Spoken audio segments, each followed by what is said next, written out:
Bismillahirrahmanirrahim. Assalamualaikum warahmatullahi wabarakatuh. Kembali lagi kita ke Sembang Anak Madani episod ketiga, di mana malam ini kita akan membincangkan sebuah tajuk yang sangat dekat dengan masyarakat majoriti negara ini, iaitu masa hadapan Melayu dalam Kerajaan Madani.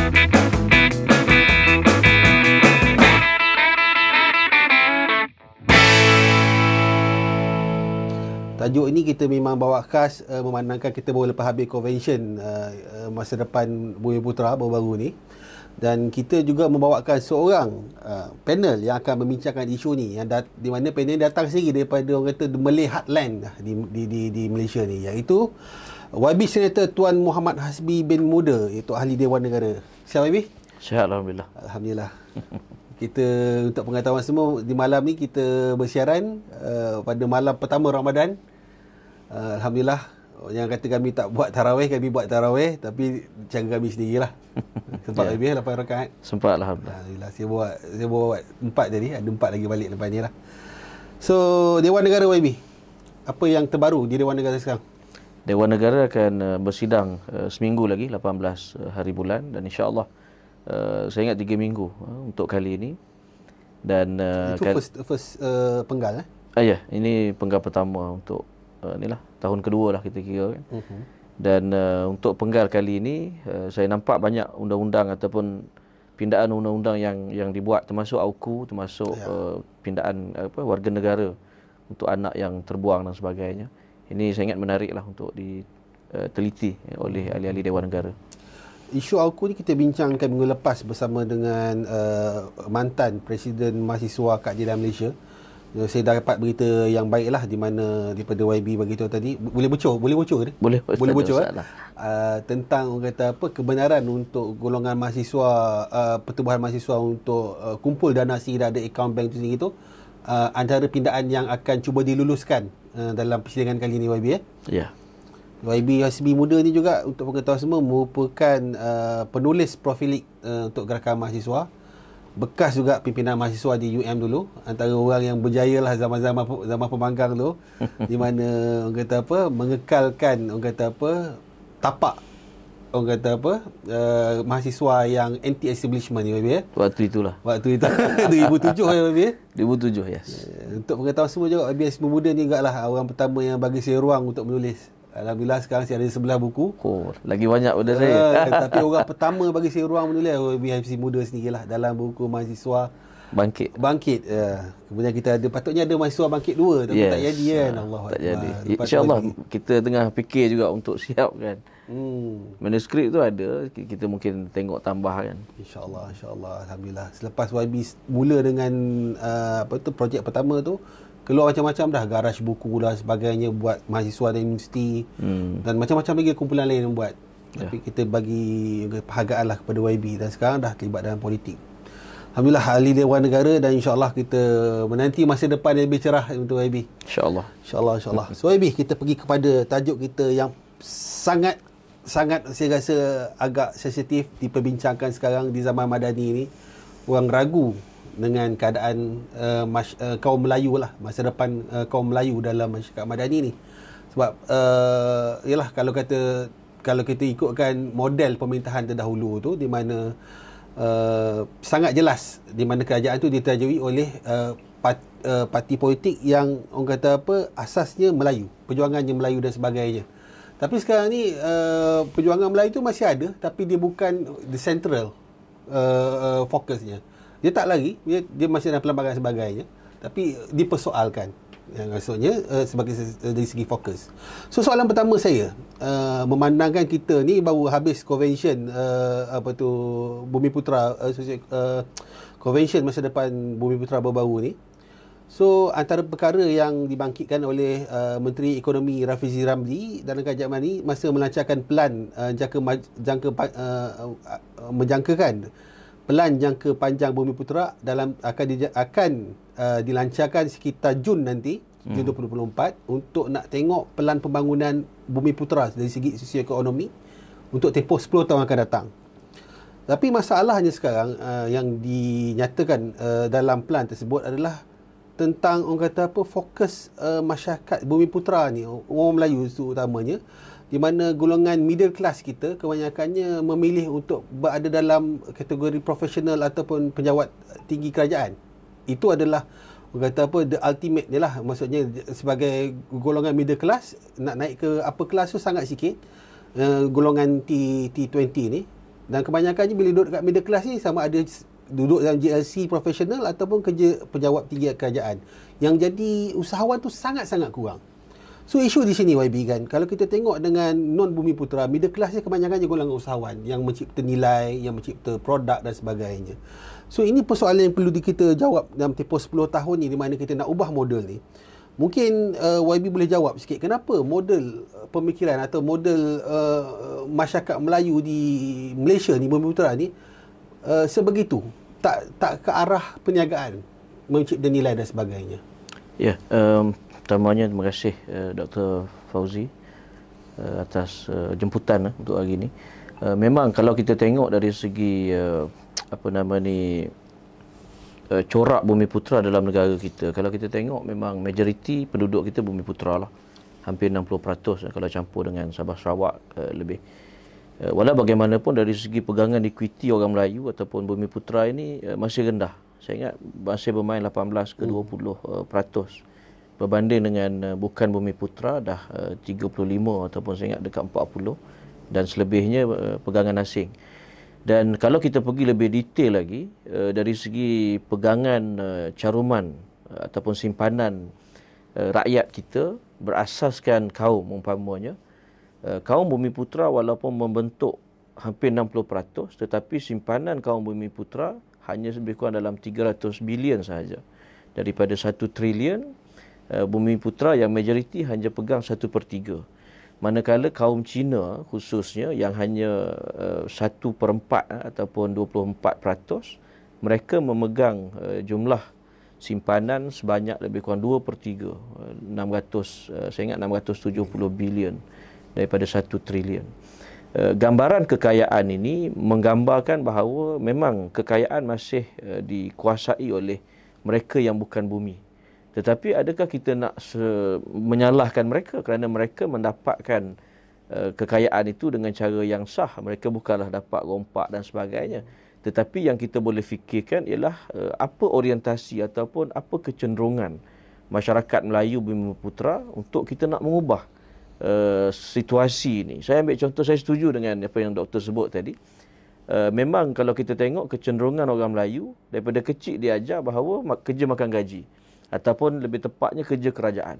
Kau dapat pencen tu kira dah berjaya. Itu dah berjaya. Walhal kalau kita tengok daripada 17 juta tenaga kerja, 10% sahaja yang kerja kerajaan. Dan 10% kerja kerajaan itu bercampur, maknanya yang kumpulan sokongan ataupun yang atas grade 41. Tapi bagi orang Melayu itulah kejayaan mereka. Sedangkan bagi mereka yang bukan Melayu, bukan Bumiputera, mereka memang fokus kepada perniagaan. Dan kita pun tahu bahawa 9 daripada 10 daripada kekayaan adalah Islam pun memang melalui berniaga. Tetapi masyarakat Melayu masih belum dididik ataupun diasak untuk memfokuskan perniagaan itu sebagai sumber utama pendapatan kekayaan. Manakala kerja di pejabat awam sebagainya itu sebagai perkara kedua dan sebagainya. Itu yang saya nampak mentaliti yang belum diubah. Sebab itu bila timbul isu pencen umpamanya kan, riuh rendah, gegak gempita satu negara. Orang Melayu marah seolah-olah kita menarik hak istimewa orang Melayu. Habislah orang Melayu. Habis orang Melayu. Walhal kalau saya kebetulan saya sembang dengan kedutaan Singapura minggu lepas. Dia sebut di Singapura dah lebih 30 tahun sistem pencen tu dimansuhkan. Saya ingat daripada tahun 70-an dia kata. Singapura dah tak ada. Singapura dah lama tak ada sistem pencen. Mereka memang ada simpanan seperti EPF, dan EPF dia pun lebih rendah dari segi secara puratanya, dividen dia dah 4%. Oh, kita 11. Kita 13 kan? Yang kita punya saya ingat 5.4. Yang dia punya dividen. Dividen dia. Dividen dia 5.4%, yang syariah, yang konvensional 5.5%. Lebih tinggi daripada Singapura. Tetapi budaya yang berbeza dalam dua negara yang berbeza melahirkan rakyat yang berbeza. Itu saya ingat cabaran kita.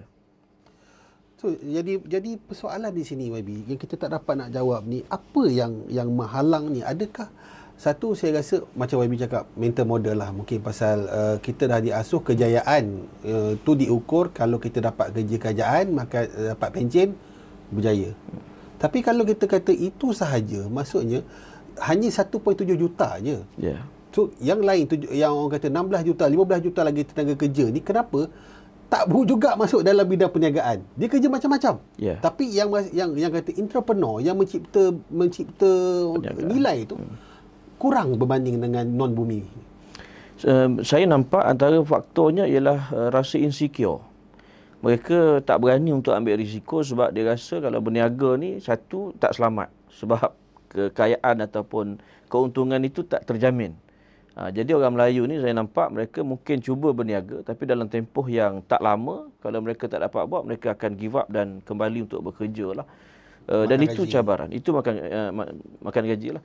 Jadi saya nampak beza dengan kaum Cina. Mereka ada satu sistem nilai yang tersusun bahawa survival mereka ialah pada berniaga. Itu beza yang jelas.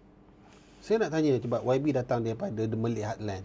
Ya. Kita kata Terengganu, Kelantan ni, saya kata tak payah cakap lah bab berniaga ni.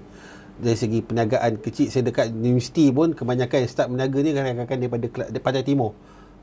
Kerepek pun dia boleh nak berniaga kan. Tapi kenapa golongan peniaga yang dalam golongan middle class ini, Melayu-Melayu yang kata mungkinlah tak ramai yang duduk dalam middle class yang kategori usahawan ini, tak nak, jarang yang tingkatkan diri masuk T20. Dia orang dah ada, maksudnya dah ada kapasiti, dah ada. Saya pernah jumpa orang kata apa, jutawan pakai Mercedes besar apa semua berjanggut, biasa. Tapi bila kata nak mengembangkan perniagaan sampai ke Indonesia atau ke tempat lain, dia dah okey, tak bercukup lah ni. Dia macam ada satu mentaliti, dia berbeza. Apa yang menghalang gitu membezakan kita dengan orang non bumi ni, terutama orang Pantai Timur ni, dah berjaya tapi nak tolak sikit lagi ke T20 tu, dia dah macam cukup lah. Ya. Ialah banyak faktor lah kan. Kalau kita tengok di kalangan macam di Terengganu ialah negeri yang majoriti rakyat Melayu dia paling besar, 97%. Kaum Cina hanya dalam 2.5% saja. Tapi kalau kita pergi ke bandar-bandar di Terengganu, saya diingat di Kuala Terengganu, kedai-kedai yang jual mesin tu majoritinya Cina. Majoriti Cina di kawasan di Dungun tempat saya sendiri pun, saya masih banyak. Kalau di Pekan Lama tu memang boleh berkata majoriti Cina lah. Kedai basikal tu confirm dah. Kedai basikal, kedai yang susah, macam tak adalah susah sangat. Macam kalau di Kuala Terengganu ada satu tempat nama Pulau Kambing, tak silap saya. Okay. Dia jual mesin ulit kuih, mesin apa kan. Saya pernah berkhidmat waktu di Yayasan Diraja Ustaz Mizan. Jadi kita banyak berurusan untuk buat perolehan untuk mesin-mesin ni. Okay. Boleh kata kalau 10 tu kedai Cina. Tak ada kedai Melayu. Setakat saya berurusan, saya rasa tak ada. Jadi kalau yang rumit sedikit pun, orang kita tak minat nak menceburkan diri. Jadi malang lah. Cuma saya nampak ada macam di... YB cakap isu minat. Minat satu. Ya, antaranya lah. Dan yang saya nampak ialah kegigihan lah. Dalam umpamanya perniagaan runcit. Di Terengganu ni ada antara usahawan berjaya yang saya ingat Sabasun. Dia selalu sebut, dia kata memang nak berniaga ni, nak masuk industri runcit ni, benda yang paling penting ketahanan, kesabaran lah, kesungguhan untuk buat tu sampai berjaya. Maknanya akan ada kesusahan 10 tahun pertama, 5 tahun pertama. Okey, kita tolak yang 5 tahun pertama yang susah tu. Dah 5 tahun, 10 tahun dia berjaya. Tapi dia nak melonjakkan diri ke T20 tu. Nak mengembangkan perniagaan dia di Kuala Terengganu ni sampai ke Sabah, Sarawak, dia dah tak nak dah. Sampai ke Indonesia tak nak dah. Cukuplah. Apa yang menghalang mentaliti tu? Agama ke? Saya tak nampak, bukan mentaliti tapi sistem nilai dalam masyarakat. Sistem nilai itu sebenarnya yang mempengaruhi kecenderungan seseorang usahawan ini. Ada kalau macam yang disebutkan tadi umpamanya kan, di kalangan sistem nilai kaum Cina, mereka sanggup menaja untuk orang pelajar, anak-anak miskin Cina tu pergi belajar dan kembali menyumbang pada komuniti mereka. Tetapi dalam kalangan kita ada juga, mana kalau anak-anak kita pergi ke Azhar ada diberi 500 ke apa kan. Tapi tidaklah sebesar jumlah mereka. Dan kalau kita tengok kaum Melayu ini, dia mudah berpuas hati saya nampak. Perniagaan besar, umpamanya saya tengok ada yang buat chalet yang saya rasa keuntungan 30-40 ribu tu tak kurang lah. Okay. Tapi macam disebut tadi, dia habis puas hati kat situ je. Dia kat middle class tu. Middle class. Dia tak ada fikir, oh kita kembangkan, kita merge dengan mungkin perusahaan yang lain ataupun company lain, kita bentuk satu, mungkin buat hotel yang lebih besar. Dia tak tahu ke ataupun dia tak nak? Saya nampak kalau pun dia tahu, tapi komuniti tak berminat, dia pun tak ada nak buat. Berbeza dengan masyarakat lain, komuniti tu memahami bahawa oh kita perlu bersama kumpul modal, kita buat hotel besar.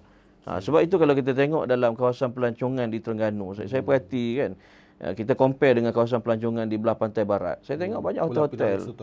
Ya? Pulau Pinang tu. Pulau Pinang umpamanya.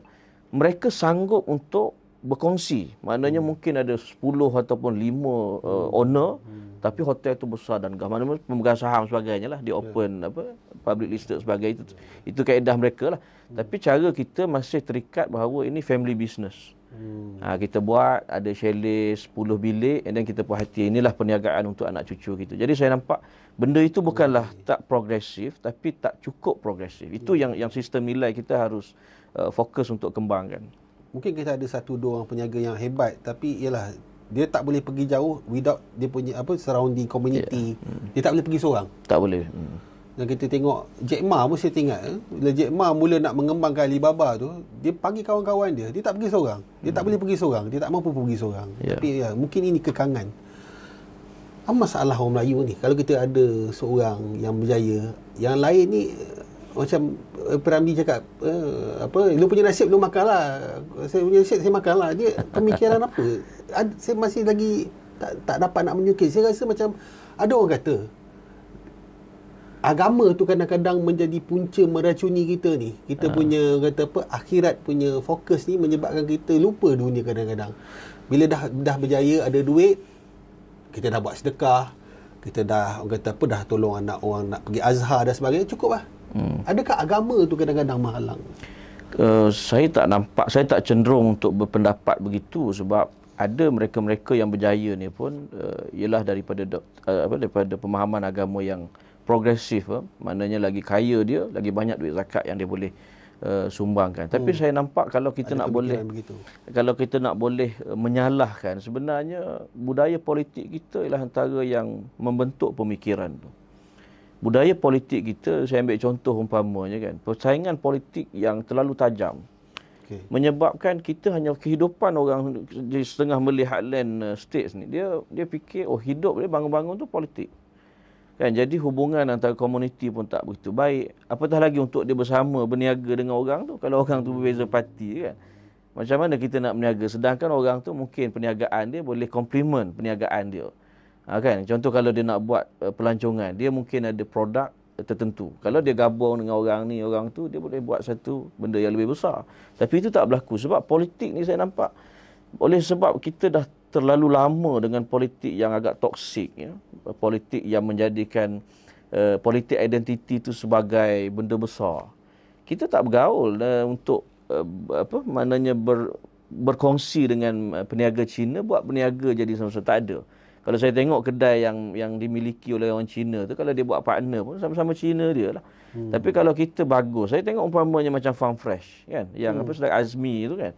Azmi dia bersama dengan peniaga Cina, tapi dia sekarang ni jadi satu perniagaan yang hebat, Farm Fresh. Itu contoh yang saya rasa perlu kita ubah, bahawa kalau kita boleh bentuk politik orang Melayu, orang Cina ni kena berjuang sama-sama dalam ekonomi, saya yakin bahawa ekonomi kita akan lebih baik. Jawapan ni lebih menenangkan saya. Sebab saya tengok mungkin ini betul lah kata YB. Sebab sebelum ni kalau kita tengok ada di mana menteri-menteri kita sebelum ni lah menganggap ekonomi jihad dan sebagainya, ni macam anggap orang itu musuh. Dia tak anggap orang tu sebagai komplimen kepada sedangkan orang non bumi pun tak ada fikir pun. Dia fikir nak berniaga je. Dia fikir nak untung. Tapi kita anggap dia sebagai musuh. Sebab kalau kita tengok kelebihan kaum-kaum dalam negara kita kan, 60 tahun kita dah lebih merdeka. Saya nampak orang Melayu cekap dalam pentadbiran. Dari segi pentadbiran, pengalaman saya sebagai pegawai tugas khas, sebagai senator pun, bila kita nampak bahawa tokoh-tokoh Melayu ni, penjawat awam ni, mereka cekap.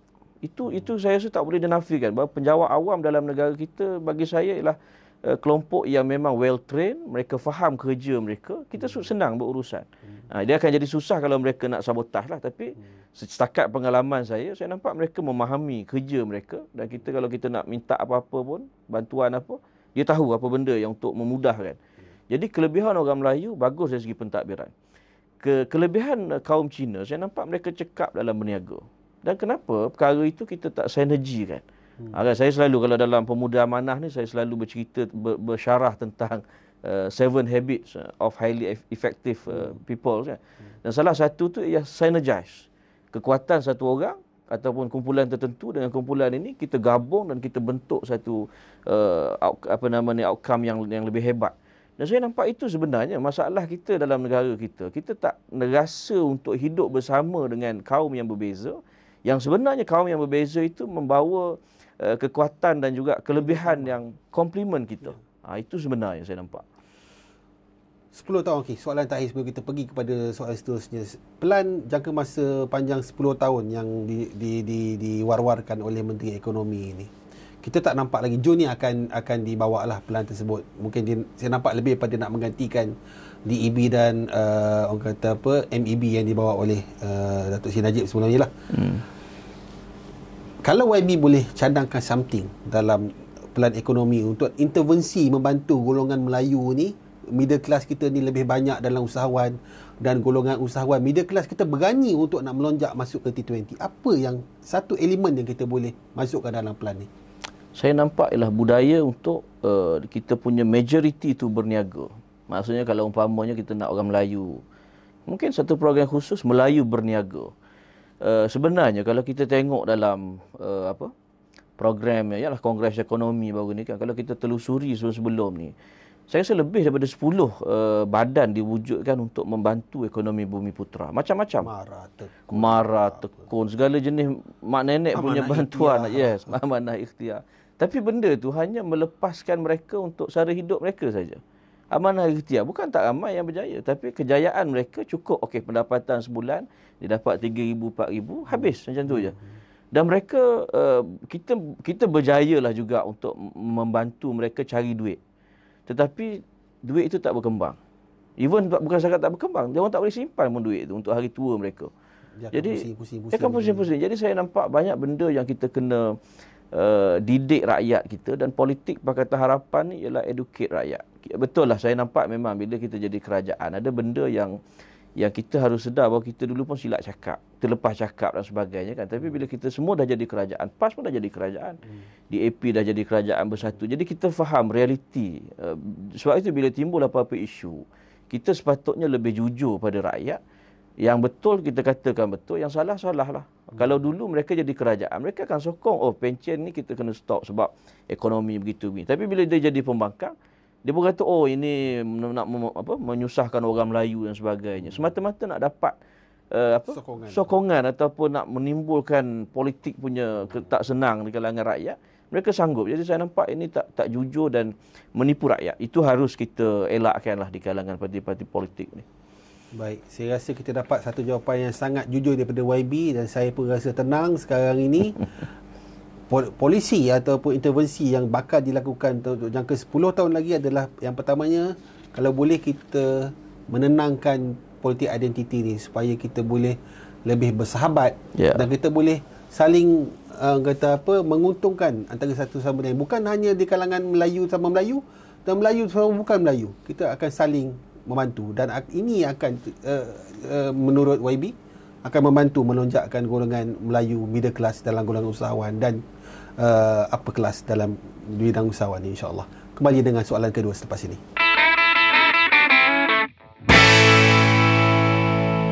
Masa hadapan Melayu semakin muram di bawah kerajaan Madani. Ini pandangan yang dimomokkan oleh beberapa pihak di bawah kerajaan Madani lah. Apabila kerajaan Madani mula mengambil tempat, kerajaan perpaduan mula mengambil tempat, momokan ni semakin dimainkan di media sosial terutamanya. Malah antara tokoh-tokoh yang memainkan isu Melayu semakin terancam di bawah kerajaan Madani adalah dimainkan oleh mantan Perdana Menteri kita sendiri sebanyak 2 kali, iaitu Tun Dr. Mahathir. Antara kenyataan yang dikeluarkan oleh Tun Dr. Mahathir ni, YB, beliau cakap bahawa orang Melayu akan hilang kuasa dalam 2 kali pilihan raya lagi. So dia cuba cakap dalam 2 cycle lagi orang Melayu ni tak akan berkuasa lagi dalam segi politik. Sebelum ni dia dah kenyataan yang dikeluarkan oleh Tun Mahathir ni, orang Melayu ni dah tak ada kuasa dalam ekonomi. kita hanya bergantung pada politik. So dalam 2 cycle lagi kita akan hilang kuasa politik, dan lepas ni kita tak ada kuasa apa-apa dah. Ini momokan yang dibawa oleh Tun Dr. Mahathir. Mungkin atas pengalaman atau apa, atau base-nya tidak tahu, tapi itu pendapat dia. So Tun Dr. Mahathir mengatakan orang Melayu akan hilang kuasa politik ni juga atas sebab sifat orang Melayu itu sendiri. Sebelum ni dia kata orang Melayu malas. Tapi dari segi politik ni, dari segi ekonomi, dia mengatakan orang Melayu teruk dalam ekonomi kerana orang malas. Beliau juga cakap orang Melayu ni teruk dalam politik kerana orang Melayu itu disebengi oleh rasuah, termasuk gejala pembelian undi oleh ejen parti yang untuk menang dengan cara kotor. Macam gambarannya orang Melayu teruk sangat YB. Malas dalam ekonomi, teruk kotor dalam politik. So pendapat YB sendiri lah, menggambarkan seorang pemain politikus sendiri dalam bidang politik, dan duduk dia melihat orang Melayu berpolitik ni, adakah seteruk itu orang Melayu ni dalam politik? Pendapat YB? Saya nampak pandangan Tun ni, dia mungkin relevan untuk zaman dia lah. Tapi bila dah sekarang ni 2024, pandangan-pandangan itu walaupun mungkin tajam pada masa dia dulu, tapi banyak yang saya rasa dah tak relevan pada konteks kita sekarang. Beliau masih dengan pendekatan untuk menimbulkan ketakutan di kalangan orang Melayu, dan ketakutan itu kadang-kadang tak berasas. Saya ambil contoh umpamanya Melayu Sarawak ataupun Bumiputera Muslim di Sarawak. Melayu Sarawak hanya 23%. Kalau kita campur dengan Melanau, lebih kurang saya ingat 30 ataupun kurang. Majoritinya Iban, dan juga kaum Cina juga besar. Tetapi kalau kita tengok di Sarawak, dah berapa puluh tahun ketua menteri dipegang oleh orang Melayu. Dan sekarang ni ketua menteri TYT dua-dua Melayu. Dua-dua Melayu. Melayu Melanau ni kita kira sekali lah kan. Okey, kalau di Sarawak umpamanya, politik mereka dia tak begitu menggunakan soal politik identiti sebagai modal untuk menakutkan pengundi-pengundi dia. Dan saya tengok walaupun Melayu bukanlah kelompok terbesar di Sarawak, Melayu dan juga Melanau bukan yang terbesar, tetapi dengan kualiti ataupun kapasiti yang mereka ada, mereka kekal dipilih sebagai peneraju dalam politik. Zaman Taib Mahmud, kemudiannya Datuk Adnan Satim, sekarang ni Abang Jo. Pemimpin Melayu itu diangkat, dan mereka tak bimbang pun kepada soal orang Iban ataupun orang Cina di Sarawak, kerana mereka saya nampak bagus perform. Berbeza dengan kita. Kita ni kaum Melayu umpamanya dekat 60% dalam negara kita. Kalau di Semenanjung ni majoriti 2/3, hampir 2/3. Tetapi kita menakutkan orang Melayu bahawa kuasa politik akan hilang. Macam mana kuasa politik akan hilang? Dari segi numbers pun tak masuk akal. Numbers pun tak masuk akal. Kan 222 parlimen ataupun 165 parlimen di Semenanjung. Hampir 100 itu, bukan 100, saya ingat 110 tu memang majoriti Melayu. Jadi macam mana kita nak kata Melayu akan hilang kuasa politik, sedangkan yang akan mengundi nanti ialah pengundi-pengundi Melayu yang sudah tentulah mereka ini akan melihat pertimbangan-pertimbangan kepentingan Melayu, agama dan sebagainya. Jadi saya nampak politik untuk menakut-nakutkan orang Melayu ni sepatutnya kita dah tinggal lama. Maksudnya kenyataan Tun Mahathir berdasarkan statistik saja pun dah tak masuk akal. Dah tak masuk akal. So maksudnya kat sini YB, kalau kita tengok kenapa Tun Mahathir nak main isu menakut-nakutkan orang Melayu ni? Apa untungnya untuk dia? Dia dah tak ada, dia dah 98 dah. Lagi cycle akan datang PRU16 tak tentu lagi dia bertanding. Kenapa nak main isu ni? Bagi orang politik, kalau dia boleh buat satu kenyataan yang menangkap media, cukuplah. Maknanya sekurang-kurangnya orang nampak dia masih ada dalam politik. Jadi saya kadang-kadang saya nampak ada sesetengah ahli politik ni, bila dia komen, dia bukan nak komen sangat, tapi dia nak suruh media pick up kenyataan dia, dan dia itu akan kekal diingati. Satu benda yang dibimbangi oleh orang-orang politik veteran ni ialah masyarakat melupakan dia. Lama-lama tenggelam sebagainya. Dan jadi dia nak, itu cara dia untuk dia kekal relevan lah. Mungkin saya nak ambil satu angle lagi. Apa yang setengah golongan mempertahankan Tun Mahathir ni mengatakan apa yang dimaksudkan oleh Tun Mahathir itu bukanlah maksudnya orang Melayu ni hilang kuasa politik seperti literally. Tapi apa yang dimaksudkan adalah politik identiti Melayu itu akan hilang. Di mana parti-parti politik akan cuba menjauhkan diri untuk bercakap, untuk associate diri dengan identiti Melayu. Kalau parti politik tu bawa orang kata apa, politik identiti Melayu ni akan digambar sebagai resis.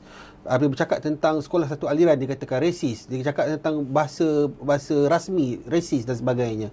UMNO takkan jadi UMNO yang associate dengan Melayu.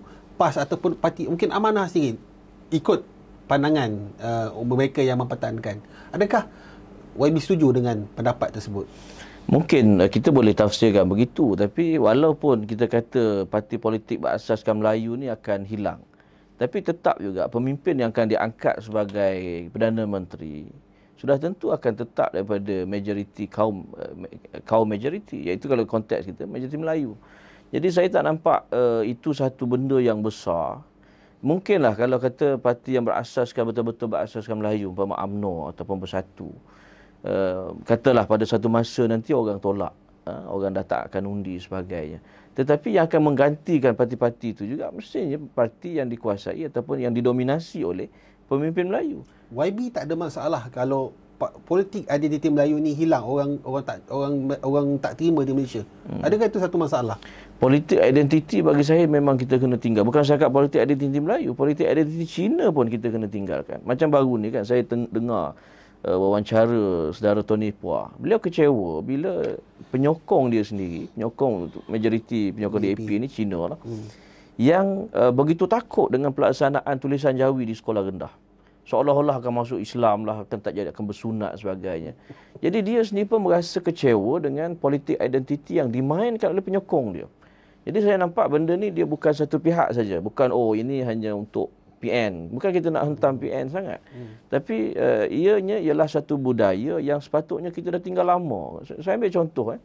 Tahun 50-an dulu, antara modal yang dibuat oleh pemimpin PAS untuk mengalahkan UMNO di Terengganu dalam pilihan raya 59 umpamanya, dia mainkan isu, kita tolak perikatan sebab perikatan ni pakatan UMNO dengan MCA MIC. Jadi pakat dengan parti kafir, jadi dia orang pun sekali kafir. Itu modal waktu itu. Dan memang berkesan, pengundi-pengundi di kawasan pedalaman di Terengganu menolak perikatan. Sebab berkawan dengan MCA. Sebab berkawan dengan MCA. Hanya semata-mata itu. Dan diangkatlah kerajaan yang lemah, yang tak boleh memimpin, akhirnya dijatuhkan oleh undi tak percaya. Itu tahun 59. Dan benda itu saya ingat kita dah tinggal lah. Tetapi bila datang ke pilihan raya 2022, saya tengok pattern dan bentuk modal politik yang sama dimainkan di khutbah Jumaat, di tempat ceramah Perikatan Nasional, media sosial, TikTok dan sebagainya. Seolah-olah pemikiran politik rakyat kita ni tak berkembang. Boleh mengitas semula modal yang sama, kita takkan tak boleh fikir. Kan benda yang dah lama kita sepatutnya tinggal, tapi kita ulang lagi. Tak berkembang. Ini satu benda yang malang bagi kita, dan politik inilah menentukan corak berfikir rakyat kita. Baik. Saya dapat jawapan yang sangat memuaskan hati di mana YB sendiri setuju. Politik identiti akan ditinggalkan tak lama lagi. Mungkin jangkaan Tun Mahathir itu betul. Politik identiti tak akan jadi dominan di Malaysia. Bukan lagi perkiraan. Dan YB sendiri cakap tak ada masalah kerana politik identiti ini akan menyebabkan pembinaan kerajaan yang rapuh. 2018 kita tengok kan, politik identiti itu menyebabkan majoriti itu tak kuat kerana identiti itu jadi orang kata sandaran perkiraan untuk mengundi. Tahun 59 pun perkara yang sama. Kita setuju benda tu, politik identiti akan habis. Tapi persoalannya, perkara yang dimangkitkan oleh Tun Dr. Mahathir di mana?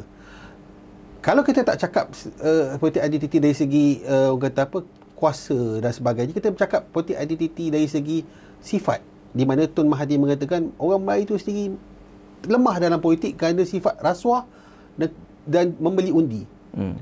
Perkara ni, pandangan YB yang duduk kita cakap dari konteks melihat land, adakah itu yang berlaku? Sebab ini berlaku di Terengganu, di mana ada ahli parlimen yang memang dah disah tunjuk, dibuktikan dalam mahkamah rasuah, bagi rasuah pada pengundi, bertanding menang lagi. Sebab itu saya nampak dia sebenarnya orang Melayu tak lemah dalam politik. Orang Melayu sangat kuat dalam politik. Sebab itu Parti Melayu PAS boleh menang besar 32-0 di Terengganu. Sangat hebat. Kalau kita tengok logik dalam dunia negara maju mana pun, tak ada parti yang boleh menang sebesar itu. Solid. Kan Korea Utara mungkin sebab dia diktator kan. Tapi dalam demokrasi yang memang perfect lah demokrasi kita ni, saya rasa tak ada isu sangat dah sekarang ni. Ada kebebasan media. Kebebasan media semua. Tapi sebuah parti Melayu boleh menang besar, bukan setakat menang besar. 32-0, 8-0, 2-0. Seronok kita sebut kan. Kan orang PAS pun seronok sebut. Tapi apa jadi pada orang Melayu yang mengundi? Adakah taraf hidup pengundi Melayu di Terengganu itu meningkat dalam tempoh 5 tahun, 6 tahun di bawah PAS? Saya tengok tak meningkat pun, sama je. Kan kadang-kadang saya tengok lagi susah peluang pekerjaan, ada yang dihantar pergi bekerja ke Shah Alam naik bas. Tak boleh wujudkan peluang pekerjaan, ramai yang berhijrah ke negeri-negeri luar. Jadi saya nampak orang Melayu sebenarnya dah hebat dalam politik. Politik kita hebat, tetapi sebabkan doktrin politik yang salah, yang soal sebut tadi identiti tadi, politik identiti, kita tak fokus kepada bidang ekonomi. Kalau di Terengganu, kaum Cina yang 2% boleh menguasai ekonomi, kedai-kedai itu mereka boleh apa ni. Tapi kita tak ada jawapan. Dengan tidak menyalahkan mereka, dia orang buat cara yang betul. Mereka buat cara yang betul. Kita nak counter dengan BMF, Buy Muslim First. Jadilah sekejap. Tapi benda itu dia tak konstruktif dan sebab dia ekosistem tu. Ya. Peniaga pun ambil daripada Cina. Kan saya nampak lebih baik kita fokus, Madani fokus kepada hidup bersama. Kita hidup bersama sebab kaum Cina pun ialah anak cucu Nabi Adam. Kan? Dan orang Cina ni dah kelebihan dia berniaga itu, kita kena synergize lah. Kan politik mereka bergantung pada kita. DAP umpamanya kan. Kalau dia nak bertanding seorang-seorang, sampai sekarang dia tak boleh jadi menteri. 40 kursi tu jelah. 40 tu itu pun sebab bergabung. Kalau dia seorang-seorang bertanding tak bergabung, saya rasa 10 tak sampai.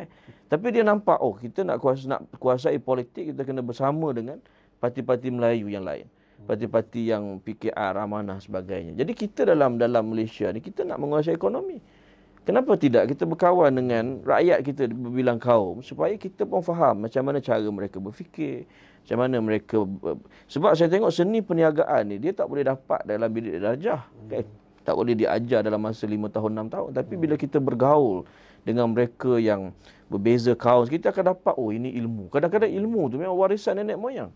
Kan pemikiran sistem nilai yang terbentuk itu tertanam dalam pemikiran. Itu saya nampak harus kita tengok balik bahawa Kongres Ekonomi Bumiputera ni boleh mencerahkan masalah kita, tapi belum tentu boleh menyelesaikan masalah ekonomi orang Melayu. Saya dapat satu jawapan yang sangat memuaskan hati saya, di mana YB sendiri telah mematahkan hujah Tun Mahathir bahawa sebenarnya kebimbangan Tun Mahathir itu betul.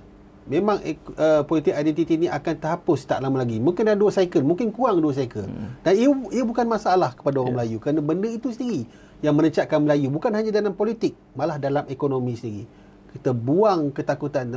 Tun Mahathir ni dia terperangkap dengan ketakutan dia di masa lampau. Zaman 60-an, 70-an, di mana yalah tak sama dengan masa sekarang. Dia menganggap orang non bumi itu sebagai musuh, di mana sekarang YB sendiri mengatakan kita tak boleh ambil model menganggap non-bumi sebagai musuh. Kita perlu complement each other. Baik. Terjawab soalan nombor 2 dan kita akan kembali dengan soalan nombor 3 selepas ini bersama YB Hasbi Muda.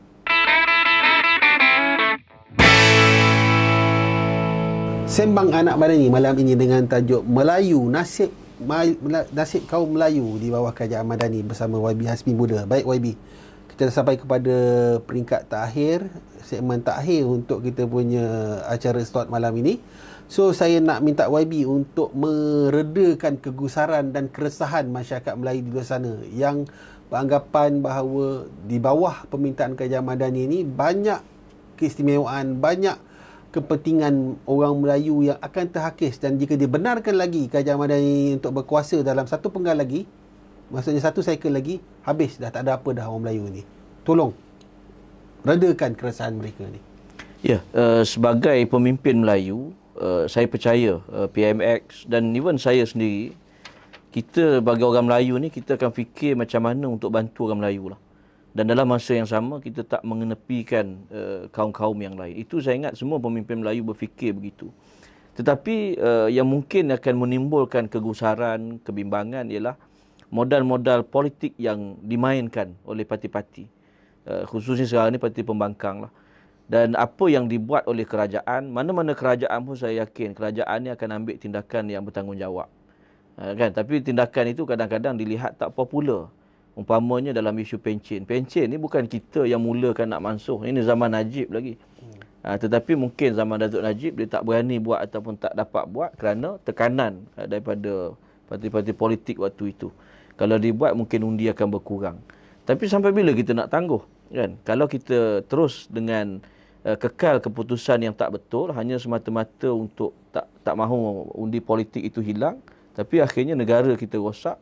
Dan bila negara rosak, sekaligus orang Melayu juga akan terjejas sebab kita majoriti penduduk dalam negara ini. Tapi sebab itulah saya nampak kita jangan alih-alih politik ni, walaupun kita nak political mileage kan, nak manfaat politik sebagainya, tapi kita kena jujur pada rakyat. Yang betul-betul lah, yang salah-salah. Umpamanya kalau ada yang Perdana Menteri buat tu memang salah, kita boleh bangkang. Tapi kalau apa yang dia buat itu betul, baik untuk negara, tapi mungkin tak sedap untuk jangka pendek kepada rakyat, tapi kita nak mainkan juga, saya nampak ini satu pengkhianatan kepada negara. Kan?